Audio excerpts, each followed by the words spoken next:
Welcome to The Sound of Economics, the podcast series by Bruegel, the Brussels-based economic think tank. I'm Giuseppe Porcaro, and we are here for another episode of The Sound of Economics Live. This time, we will provide some reflections in connection with the European Council, which on 15 and 16 of October has on the agenda the implementation of the UK withdrawal agreement and review the state of the negotiations on the future EU-UK partnership. I'm pleased to welcome Guntram Wolff, the director of Bruegel, Deputy Director Maria Demertzis, and Bruegel Senior Scholar André Sapir. Hello, André, Maria, Guntram. How are you? Good. Hello everybody. So I'm also happy that our listeners can join our conversation by asking questions on Slido, sly.do, using the hashtag EU-UK. So to start up, we just ran a poll on Twitter with our followers, and we asked what do they think is the most likely Brexit conclusion of the upcoming European Council summit. And unsurprisingly, the results were quite close, with around 54% saying that there will be a ramp-up of no-deal plans and around 46% for an extension of talks. So before starting our discussion, let me recap where do we stand as of today, 13 of October, as the situation regarding the issue is very fluid and changing by the hour. So, after 9 rounds of negotiations between the EU and the UK, there remains a stalemate between the two sides on 2 key issues: state aid rules, the so-called level playing field, and fisheries. Then the EU sees agreement on these 2 issues as a prerequisite for an overall deal, which has halted progress in more immediate areas such as financial services. Also, time is running out. With the transition period coming to an end on December 31st, any agreement would realistically need to be struck this week in order to be ratified by UK and EU parliaments in time. So talks have increased, moving to a restricted format with fewer officials from both sides in the past week, and there are some signs of compromise, but the situation, as I said, is very, very fluid. And all this must be placed in the context of what has been going on in the past few weeks, including passage of the UK Internal Market Bill, giving powers to the UK ministers to circumvent the Northern Ireland Protocol in certain circumstances, drew condemnation across the EU and part of the UK, with critics claiming that trust has now been seriously damaged between the two sides. Now, we are clearly seeing a lot of questions around the specifics of the single issues, such as fisheries, negotiating tactics, and contingency plans.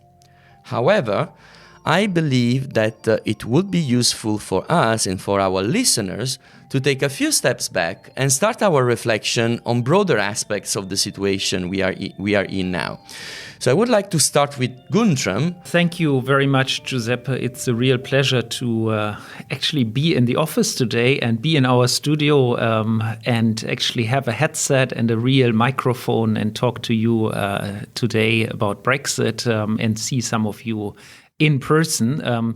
As you said, it's a very charged week, and I think in such a week, it's probably useful to have a quick look back, and then look at some of the broad key issues that will have to be discussed in this week, but perhaps also in the coming weeks. I mean, we are entering now the so-called negotiating tunnel. So it's the last weeks during which a deal needs to be struck. But I think before we talk about the tunnel, let's talk a bit about where we come from. And we really come from a moment more than 4.5 years, almost 4.5 years ago, when the United Kingdom had a referendum, and the referendum was to leave the EU. There was then later on a notification, and the EU did not negotiate with the UK before the UK notified the EU formally of its intention to leave. And since then, there have been lots of negotiations ongoing, and of course, the UK has left the EU as of the end of January of this year.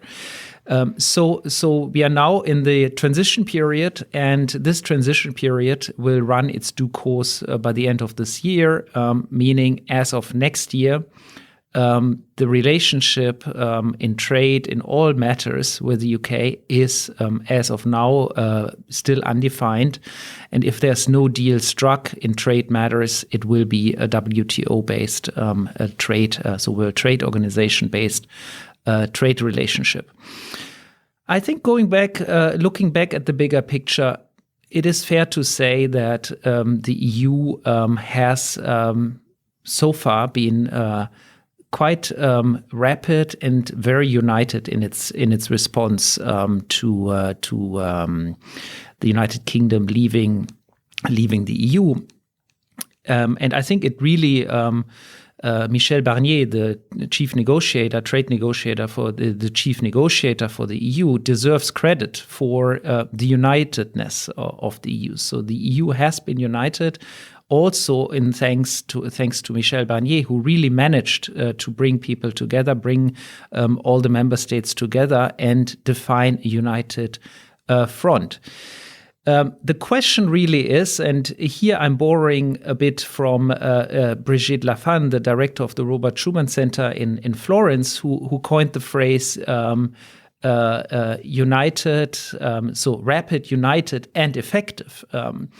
The question really is whether the EU is effective, and I think this is really what is at stake. And I would argue here that a failure to agree a deal, especially if we fail to agree on a deal over fishery rights, will mean that we have not been effective. And that means we as the EU have not been effective, and we as the negotiators, meaning also the UK, has not been effective. This is about reaching a trade negotiation and coming to a conclusion here.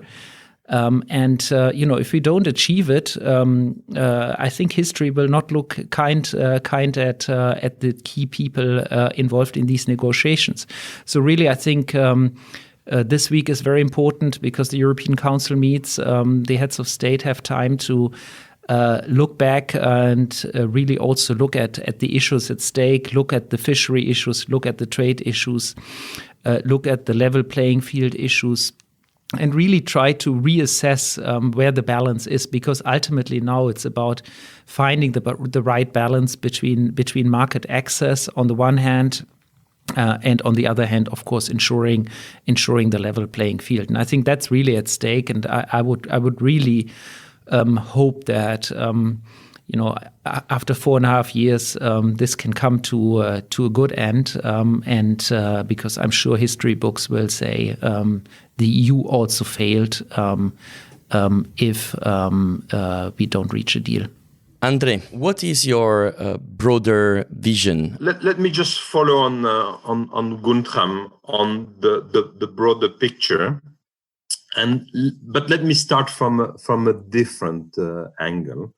I will put first my trade hat, and when I look in the relationship, which is obviously a much more complex than only a trade relationship, but after all, what is being negotiated at the moment is mainly a trade agreement with a number of other elements. But at the core, this is a trade negotiation. Now, if you look from a trade perspective, I think what strikes me very, very, very much, and I think is at the heart of this discussion, is the importance of the trade relationship from both sides. For the UK, it has been repeated many, many times, and rightly so, that the EU is the number one partner of the UK, and accounting for roughly 50% of UK's trade. And that's obviously a huge share. And, geography is there. The biggest market close to the UK is obviously the European Union. Now, if you look from the perspective of the European Union, the UK is a very important partner as well. It's not the number one partner, as it is for the UK. The EU is the number one partner for the UK. The UK is not the number one partner of the EU, but it is the number two partner. So that's still very, very large. Behind the United States, but ahead of China. So, the fact that the UK ranks there between the US and China in terms of partnership of trade vis-a-vis the EU does show that it is a very, very large partner. Now, obviously, it's more important for some EU countries than for others, and that is obviously playing a role in the dynamics inside the European Union. And I very much agree with Guntram that Michel Barnier has managed the negotiation inside the EU beautifully. I mean, it was not given that having 27 countries with different interest in their relationship to the UK would manage all the way to have a close and united front. So that has been there, but as I said, the UK is an important partner for the EU, just like the EU is an important partner for the UK. And that's the reason why, from the start of the more modest negotiation on trade, I've been very optimistic that a deal will be struck. I don't think a deal will be struck this week, but I think a deal will be struck before midnight, in time for the ratification and the implementation of the deal as of January the 1st of next year. A second factor that I want to bring in on the bigger picture, and which I have observed, and I think which has been very important, is that I think the UK has not handled very well the UK-Irish relationship. And I think that's on the politics. It's obviously a very important economic relationship, but it's also a very important political relationship. And we have seen all along, and especially in the recent weeks, that the UK-Irish relationship as having up and down all the time. And, the UK bringing at the very last moment this new bill, which has annoyed everybody on the European side. So I think what has happened is that Ireland, a small country in the EU, obviously very big in the relationship with the UK, has managed very successfully to have the other countries rally behind it, to protect it. In a sense, it has shown that this issue of solidarity, which is always being put forward in the EU, has worked beautifully well in the case of Ireland. Ireland has, in a sense, appealed to the other EU countries that, look, I'm the small guy vis-a-vis the UK. I need the help of the EU. I need to have the EU united so that Ireland, will not be exposed as the weak partner in the relationship with the UK. And I think that has worked very, very well. And I think that the UK has underestimated that. So I think, from an economic viewpoint, from a political viewpoint, I think now it's time to come to everybody's senses and make an agreement. But I think this is the bigger picture as far as I'm concerned in sort of this trade negotiation. Thank you, André. And what is the bigger picture for Maria? For the sake of just arguing a little bit more color, in the sense of not necessarily totally agreeing with everything you said, although both of the speakers have said. What I find remarkable, and here we are on the 13th of October, 4 years later, almost more than that actually. And I find it remarkable that even though, as André has said, our incentives are aligned, economic incentives, but I would dare say even beyond economic incentives, they're all aligned. And we still haven't managed to basically write it down on paper. I find that rather remarkable. I mean, I would have thought as soon as we had the withdrawal agreement out of the way, because there the incentives weren't necessarily aligned. I could imagine the UK trying to want to pay less, whereas the EU will try to persuade the UK to pay more. There I could buy the idea that incentives were not totally aligned. But when it comes to the future relationships, to how we're going to interact with each other as of January after that, the better we negotiate that deal, the better we both will do. There isn't a trade-off here. And yet we haven't managed to do that. I find that remarkable. And in any negotiations, there are two parties here. There is a lot that, in my view, has gone wrong in the UK, primarily on the political side, and it fits, in my view, with a much broader political atmosphere in the global scene, which makes a lot of things unpredictable. And when things are unpredictable, they can go in different directions. Not all of them sensical. So we have gone into avenues that, in my view, have not necessarily been sensical. They have been mostly nonsensical. And therefore, it makes outcomes very unpredictable. So, when this happens, the probability of accidents, namely in two months from now, we have no deal, is not insignificant. It can happen, and we shouldn't be here. We shouldn't be at the level where we having to contemplate accidents happening in significant probabilities. It should have been a lot easier to get to this. And there are two parties here. One is the UK that has got all these problems and has got a lot to lose. On the other side, you have the EU, which has been equally remarkably united and consistent. But that has also made the EU intransigent, at least from the perspective of the UK. The question is this necessarily a good thing, or is it simply increasing the probability of no outcome? And if it is increasing the probability of no outcome, I think the EU also needs to consider what a EU member leaving actually means. In terms of gaining back control, if I may use this expression. So I would like to be as optimistic as Andres. I think at the end of the day, sense should prevail. We both have a lot to lose, and we shouldn't. But I fear that accidents are also likely along the way. Thank you, Maria. I would like to ask Guntram any kind of follow-up remark.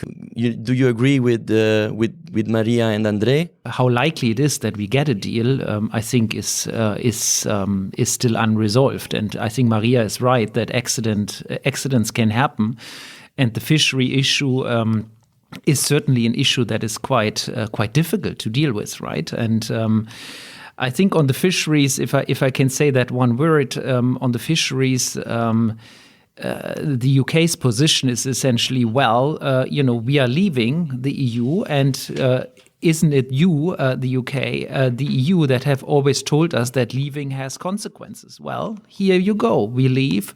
So our fishery waters are our waters. Why do you want to continue to have the same access as before? So that's the UK position. And I think from that point of view, I understand that position. And I really think the EU of course, has to find a way of dealing with this, and I think it would be wrong from an EU point of view to take this fishery point as the only red line. I mean, there have been so many. The consequences of not having a trade deal because of fisheries is quite significant. I mean, there's not only a few artisanal fishers in Britannia that will be affected. I mean, there will be tens of thousands of firms across the continent that do daily business with the UK that would be affected if there is no deal. So why would we want to sort of prioritize the fishing over the multitude of interests in all the other in all the other sectors? So it really seems to me fine if that is a tactic of negotiation. But not fine if it is a real red line. I mean, we cannot accept that sort of individually driven red lines also on the EU side prevent us from striking a deal, which is really, as I think André and we all have pointed out, is in the overall interest of both sides. Guntram, I would pretty much agree with you that if it's a tactique for the negotiation table, I think this is what we retain out of this reflection. If it's a tactique, it's okay, but if it's one of the big red lines, then we have a problem. On the other element that there is on the table, which is quite specific, which is state aid, I would like to zoom in a little bit, because it seems to me that it's a little bit more, it's a broader issue than a potential red line tactique negotiating card. It seems to me a broader issue that can affect things like competition policy, trade, and you name it. So I would like to ask. We start in a different order this time. I would like to ask Maria to get her view and zoom in a little bit this issue of state aid, and then hear also the rest of you. So let me go back one step. I think there are three sticking points still, with various degrees of progress in all three of them. One is fisheries. The other one is state aid, but it's also the governance issue, so the dispute settlement. When we are in that next world of the UK effectively out, and there are disputes, who will govern this, I think, and that had been with us for a rather long time, and is still not resolved, even though I think there is more progress made on that point than on the other two. Now, and as you said, Giuseppe, it really is a package. It's a package that we need to see. And here I really agree with Guntram's analysis on the fisheries.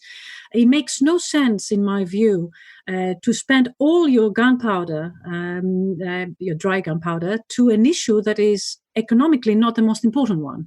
I think if you're trying to preserve the welfare of the EU in your tactics, then you need to understand what is the biggest point in terms of affecting welfare if it were to go wrong. And there I really agree that it is other things that are more important. And the state aid, as you say, Giuseppe, is then what comes to mind. The state aid is effectively what we now call in economics as the level playing field, whether there's going to be the UK is going to abuse its position and effectively subsidize its own companies. And here, I think the financial markets is perhaps the most important sector we care about, and give them what we would consider an unfair advantage. Okay, now that could potentially be a big issue, because if it were to affect the financial sector, the UK already starts from a point of advantage when it comes to the financial sector. If it were to promote that in what we would consider in Europe in an unfair way, then that is really going to reinforce its position to the detriment of the EU's position. So this is the problem to solve. Now, when it comes to tactics, you said, Giuseppe, if it is just tactics, that's okay. Well, I'm not entirely sure I agree with that. I mean, because the probability of causing an accident as a result of following quite unnerving tactics increases. And we are really 5 minutes before the hour, and by the end of next week, we're going to be 1 minute before the hour, because certain things need to come through ratification. Really, are we really at this position now to basically play a game? Is this what we can afford to do? So I think it's important to go back and understand what really is the economic significance of the three things. Economic and otherwise significance of the three things, they are still sticking points, and argue them accordingly. I just don't see that we have enough time, any more time. And as it is, I think we spend a lot of time trying to achieve something that should have been obvious, in my view. Thank you, Maria. André, what do you think about this? Let me take again the more optimistic view on this. The first thing I would say, which I find extremely reassuring, is that we are discussing, and Maria is very right to have put forward the three sticking issues, right? Is state aid, fisheries, and the governance, or the enforcement mechanism. No, those were exactly the same three issues that we were talking about more than a year ago. So I think this is very good. Those three issues were not hiding behind them a whole series of other issues that once one would have solved those three issues, we would have seen, hey, wait a second, those are rather small issues compared to some much bigger issue that is lurking behind and is going to really make this negotiation very hard. No, the three issues were very clear from the start, and they're still there with us. I find that very reassuring from a negotiating viewpoint. There's not some. Yes, sure, there was this Irish point recently made in the UK. That was like a bomb. Suddenly, where is this coming from? How are we going to handle that? And is this going to derail the whole negotiation? And it nearly did. And then I think, people calmed down a little bit and said, no, let's go back to the real negotiation on those 3 points. But I'm very reassured that, we are still talking of those issues, and we know already for more than a year what are the contours of a negotiation on and of a deal on this. Personally, I'm not frightened at all. And I can tell you that I have told that to a number of people involved in this negotiation. I'm not frightened at all by the fisheries. I think fisheries is also very much the essence of a deal, because the British have, sure, they're recuperating sovereignty about British water, and that's for sure. At the same time, to the extent that fish is being fished out of the UK, it has to be sold someplace. And this fish is not going to be sold in the UK, as we know. This fish, which is fished in British water, is eaten on our plates in the EU 27. So again, there's very much sort of the normal essence of a deal here. They have the fish and we want to consume the fish. And that is true for many, many other things. And it goes in the other way around. Sometimes we have the stuff and they want to consume it. And that's great. You put it on the table. It's, yes, sure, a trade negotiation. There's the issue about fishermen, and that needs to be dealt with. And that is. But that's what trade negotiators know how to do. They have huge experience about this. So I'm not worried about this. Sure, there's some hoopla and there's some politics, but this is the bread and butter of a trade negotiation. What about the state aid? The state aid could potentially be something much deeper here. But are we really worried that the British, with their history, are going to turn into a subsidizing country much more than we are? I don't see that at all either. So yes, there is an issue which I think we have now gone beyond, as to whether the UK has to abide by the EU state aid rules. After they leave the EU, they still have to abide by the EU state aid rules. No, that is a political problem. That is going back sort of to the notion of why Brexit, why sovereignty, and that definitely cannot work. The UK cannot accept that although they are no more in the single market, they still have to abide by exactly the same rule as before. No, it's fine if those rules on the content are the same as today, but they are not called the EU rules, so that the EU and the UK agree on a set of rules on state aid that mimic what we have today, but it's not saying that we in the UK, we have to follow the EU rules. That is what the problem is. But the UK and the EU agreeing on a new set of rules that happen, by the way, to be exactly the same rules, that I think is much less of a problem. And then remains the issue of the enforcement. And I think the enforcement is, again, one of those matters that are important from a symbolic viewpoint. Cannot be the European Court of Justice, needs to be something else.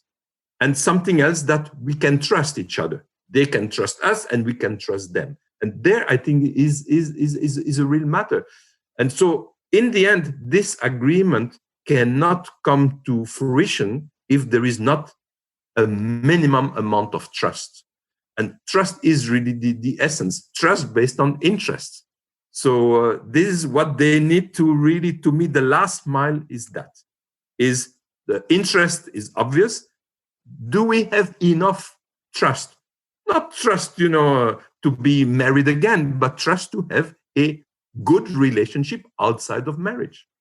And that's what we need to prove to one another. The two sides need to prove that they are going to behave in a fair manner, respecting rules that they will agree upon.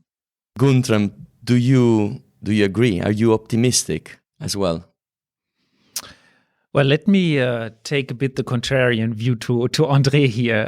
I think it sounds almost a little bit too good to be true, to be quite honest. And let me sort of walk you through three critical points. I think the first, again, and I start again with fish, even though the fish is really I think the least important, but still, I mean, it's not insignificant. And so quickly on the fish. I mean, I think so far there has been very, very little management of the political reality of French and Belgian fleets having less access to British waters as of January 21.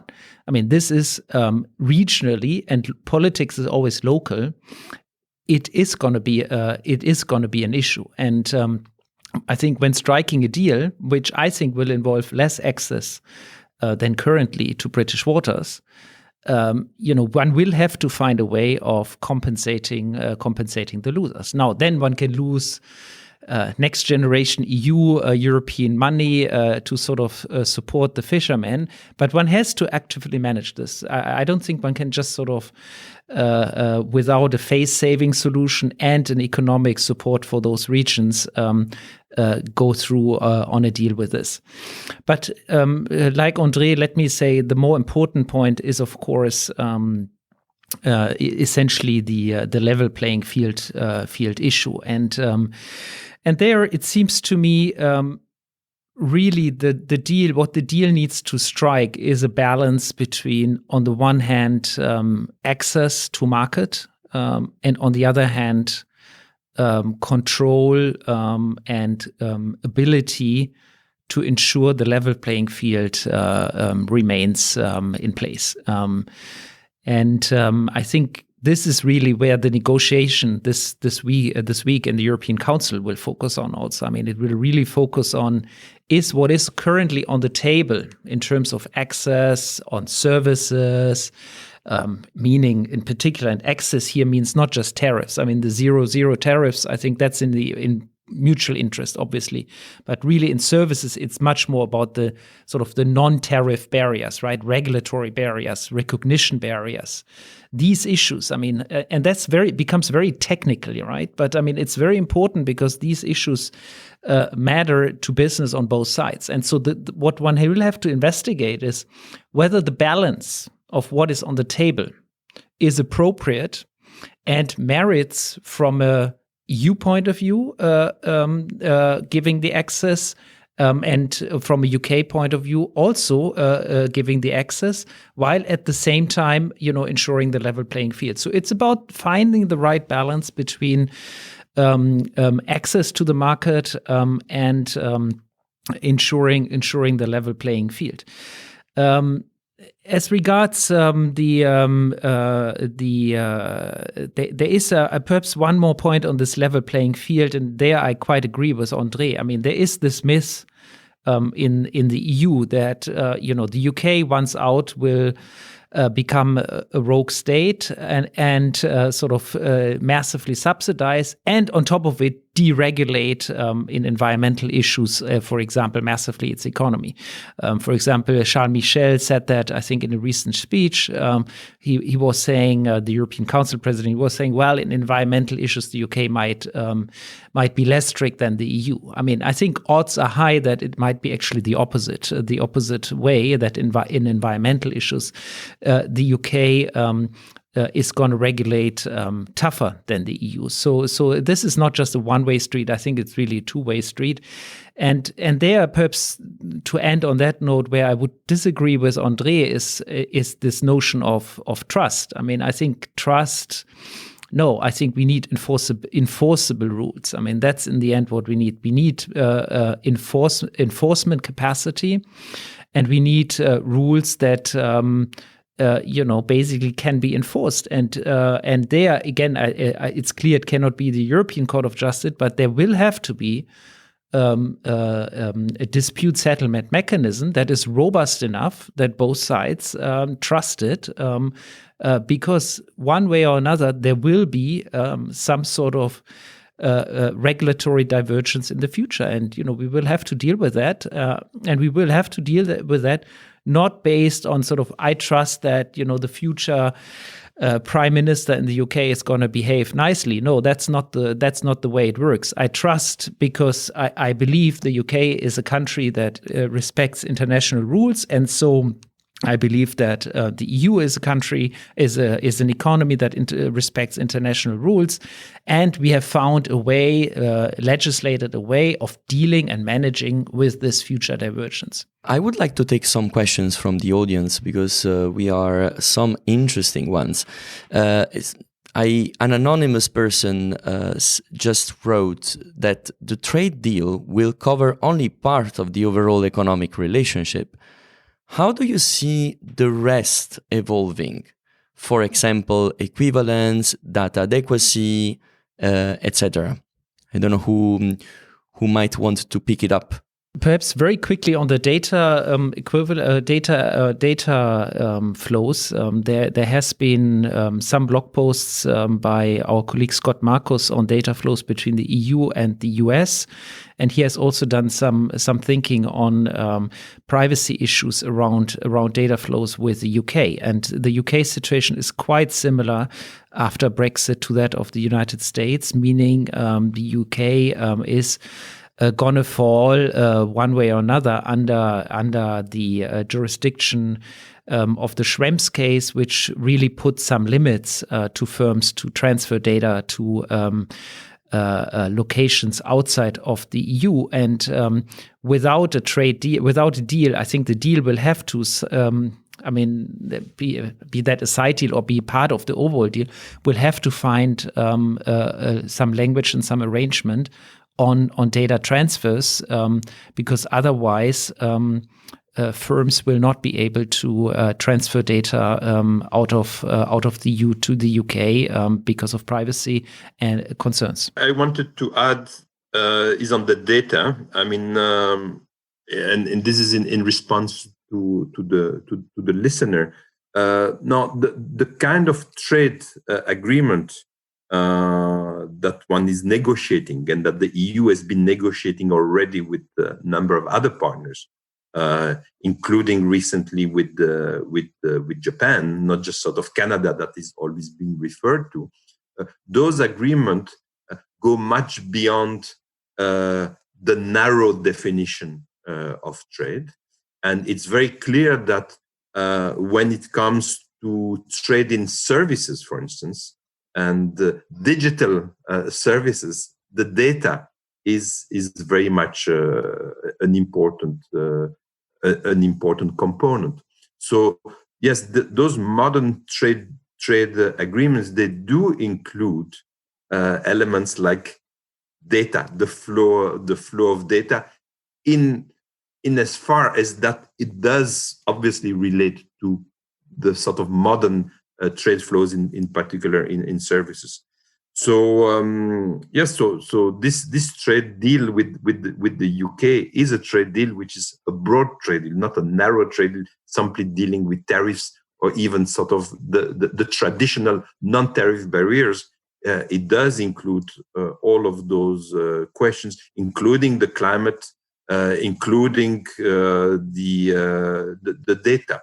Now, this data is a difficult issue indeed, because it gets into privacy, and sometimes it can get into even security issues, right?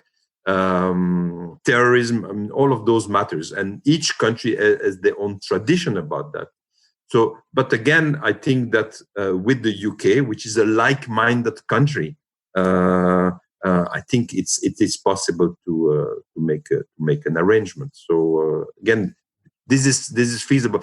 Whether this will be part of the deal, of the trade deal that will be signed, hopefully by the end of before the end of the year or not, that's a different matter, right? Some of those matters are very complicated, and I can imagine that this will be, as it is the case indeed with other countries, that this will be an evolving trade deal. That there is a trade deal that solves a number of issues.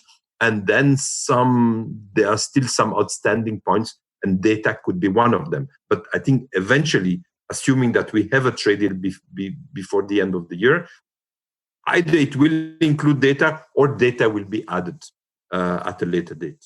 Thank you, André. Maria, you would like to add something, right? I mean, just on this point, I think defense is also a very important issue that we don't hear a lot about. We did at the beginning when Mrs. May was still the Prime Minister, and it was all in good faith, but we need to see how this will evolve. And I think from the point of view of the EU, this is going to be an important thing to try and secure, or at least encourage. But I wanted to come back to this wonderful discussion that both Guntram and André had earlier on, and about effectively the UK, and I certainly agree with both of you, is not a rock country and is not about to become one. I think that is, for one, I have no worries about that. There are, however, two issues that I think put the position of the UK somewhat different than what it was up till now as a member of the EU. The first one is that it's not a member of the EU anymore. If you believe, like I do, that leaving the EU is a bad thing in economic terms, then the UK will necessarily do worse as a result of being alone. And there are many ways we can justify that, but personally I believe that economically speaking, the UK will necessarily lose as a result of not being the EU, and dare I say, irrespective of the deal that it cuts out with the EU, because it will necessarily be worse than what it had as a member of the EU. So now the UK is looking for ways to regain some of the disadvantages that it will eventually see ahead of it. The UK doesn't see leaving the EU as a disadvantage. That's why it chose to left. But in my view, it will necessarily lose out of not being a member of the EU, and therefore it needs to reinvent itself. Economically speaking, and how it will reinvent itself is anybody's guess. But I think some of the elements of the state aid will have to play in. Again, I don't believe the UK is going to be this regulating state, a state that is going to try and have unfair disadvantages. But the direction of travel will necessarily have to include some of that, because it will need to get advantages where it can. So that's one thing. And I don't necessarily think this is a bad thing, but I mean, from the point of view of the EU, we need to be vigilant. And the EU is very right, in my view, to try and get this one right, at least the state aid. The other thing is this thing that just happened to just a few weeks ago on the attempt to pass the Single Act on basically not respecting previous agreements. If symbolism is important, and I think André made this point, this is a very symbolic thing, precisely because you don't expect something of that from the UK, and when the UK makes that, it raises a lot of alarm bells in my view. So the symbolism damage that this has done, in my view, is important, is significant, and it tells us something about what can happen in the future. So there I think, and here I'm in total agreement with what Guntram said. I mean, the governance issue needs to be watertight. It cannot be on a gentleman's agreement. It has to be watertight, so that we can have something to fall back on if or when things unravel. I think that what you are pointing out also broadens it up the scope of start to think the UK as a third country, and start to think about the geopolitical consequences of it on the global scenarios as well, and how the global scenarios are influencing in a way or another what is going to happen and what will happen afterwards. And I'm saying that this also because we received another question from another listener who was indeed pointing out or asking what and how the outcome of the US election will affect the future of the EU-UK trade relationship, which I guess it's one of these other very huge questions that we don't have a crystal ball to look into it, and we can't really. But where the question, I think, resonates, at least to me, is to think a little bit broader about the UK now that it's going to completely go out of the gravitational orbit of the EU, what is going to happen? And there are also other questions, not only about the US but also about China and how this will play out. So, broadening up the question from our listener, maybe we can have some comments about it. Yes, well, I guess my first point is the UK is not leaving the gravitational pull of the EU. I mean, no matter what happens, a country like the UK will always have to relate to Europe, and it always related to Europe over centuries, and that won't change. I think that's the first reality we have to accept. I mean, geography is what it is, and so we will have to relate to each other no matter what happens. Now, the US election is, of course, a big thing. It matters hugely for many reasons. I think the future of democracy and perhaps even the Western world is really at stake, in my view. I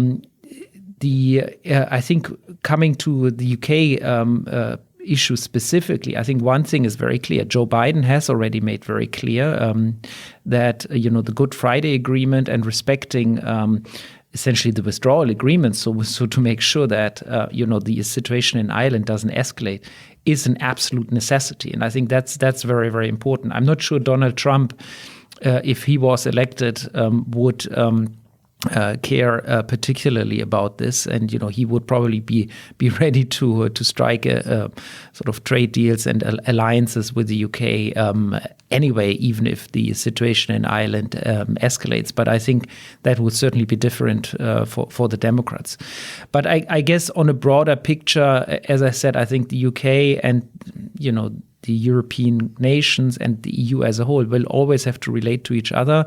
And I think on the broad scale, on many issues, ultimately our interests are quite closely aligned, it seems to me. I think we can also see now how discussions on, let's say, the relation towards China, how the UK has toughened a bit its position, and the EU has also toughened its position. I mean, so I think, of course, we are not at every moment sort of in the same sort of exact balance. But I think on the broad picture, if you look at it again from the history books, I think you will see that in many dimensions, be that Russia, be that China, but also be it the US, we are, on many respects, we really have shared interests. Thank you, Guntram.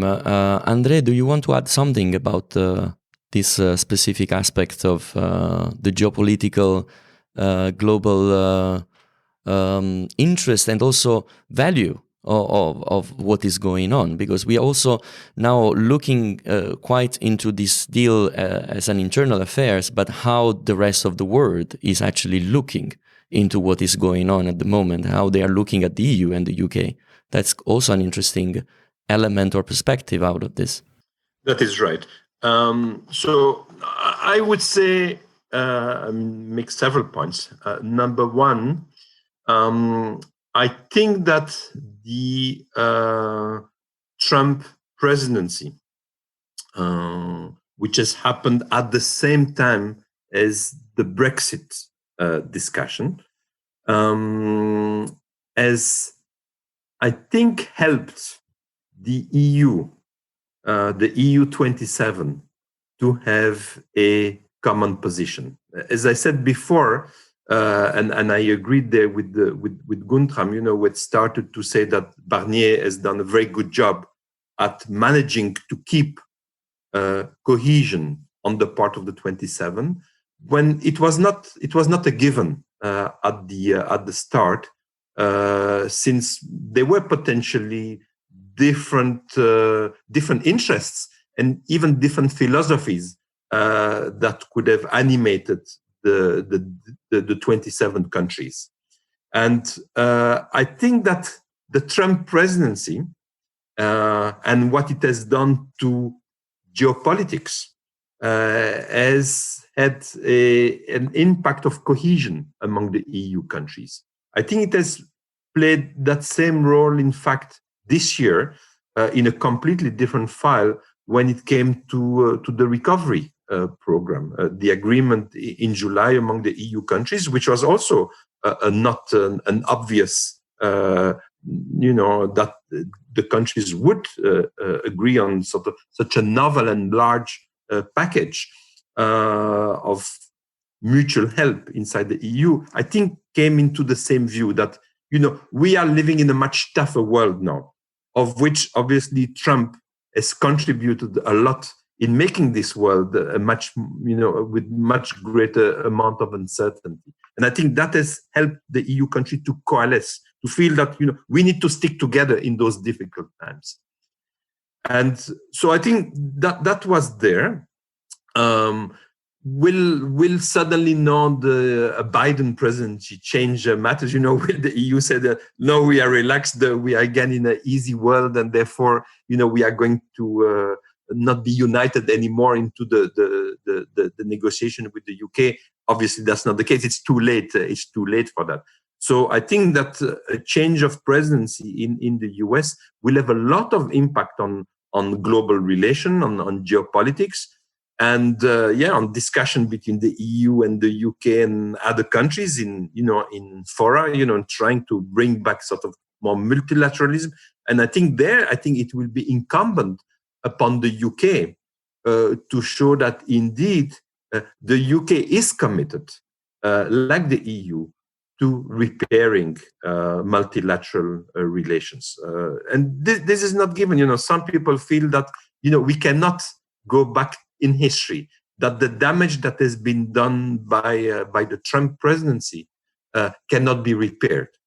And I think that repairing is important, but it's not going to be obvious. And I think it will be very important to see exactly where the UK fits into that conversation.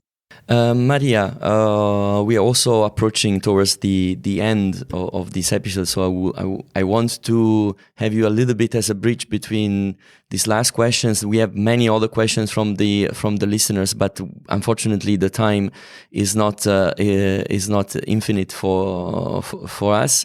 So a little bit of a bridge, and also some starting of last conclusions before I ask also Guntram to conclude with a few words, and then thanking everyone. Thank you. It is true that the UK has always had a special relationship with the US, but I think it's a lot more special to the UK than it is to the US. And I think the UK uses that in ways that the US doesn't always understand. And so I actually agree with André's point that to the extent that you will see a difference in the relationship or our ability of the EU and the UK to achieve a different relationship as a result of the US elections, it will be because it will affect the world, and therefore it will also affect our ability to reach a better or worse agreement. I don't think it will be directly an impact on just the UK. I think the multilateral is the big thing, and the extent that the next US administration plays this multilateral card will affect the ability of the world to come into better agreements. So maybe a final thought on, and I don't know what direction you're going with your final question, but I suppose a little bit of what we think will happen is kind of an obvious one. I am going to stick with André here, and I'm going to want to share his optimism simply because it's the right thing to do. The EU operates like that. Always in the 11th hour, we have an agreement. A few of us lose nights as a result of that, and as a Greek, I can contest to that. But we always get there, and I think we will get there this time too. I don't think it will be an easy ride, but I'm hopeful that we will be able to come to sort of a good basis to build a better sort of a cooperative agreement in the future.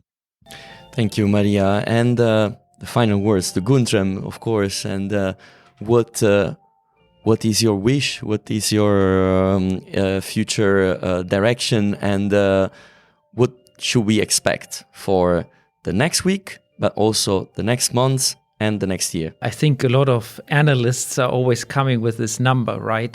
So now the probability of a deal is 55%, then a day later it's 65%, and then it's 27%. So I think these numbers, of course, are pretty meaningless. I think what is clear is the coming weeks are really sort of ending a story that started 4.5 years ago. And I think it is really in the next 3, 4, 5 weeks that all the decisive final decisions will have to be taken.